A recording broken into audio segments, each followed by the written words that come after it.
ഉദ്ദേശിച്ച ആ ഒരു ടൈമിൽ തന്നെ ഞാൻ ഫസ്റ്റ് ആലോചിച്ച കാര്യം പ്രിപ്പയർ ചെയ്യാൻ പോകുന്നതിന് മുന്നേ ഞാൻ ഫസ്റ്റ് ആയിട്ട് നോക്കിയ കാര്യം എന്ന് പറയുന്നത് ഒരു സ്ട്രെസ് ഫ്രീ ആയിട്ടുള്ള ഒരു എൻവയൺമെന്റ് ഉള്ള ഒരു ക്യാമ്പസിന് ഇൻവെസ്റ്റിഗേറ്റ് ചെയ്തിട്ടാണ് ഞാൻ സൈലത്തിലേക്ക് എത്തിയത്. കാരണം സൈലത്തിലെ സ്റ്റുഡൻസിന്റെ സക്സസ് ഇതിന്റെ ഫോട്ടോസ് ഒക്കെ കാണുമ്പോൾ അവരെപ്പോഴും ഹാപ്പി ആയിട്ട് കണ്ടിട്ടുണ്ടായിരുന്നു.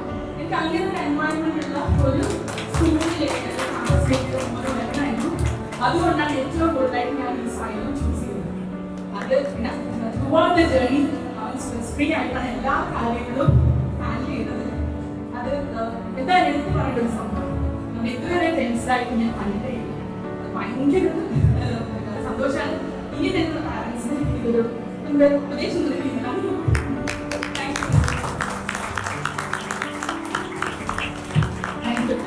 ഇതുപോലെ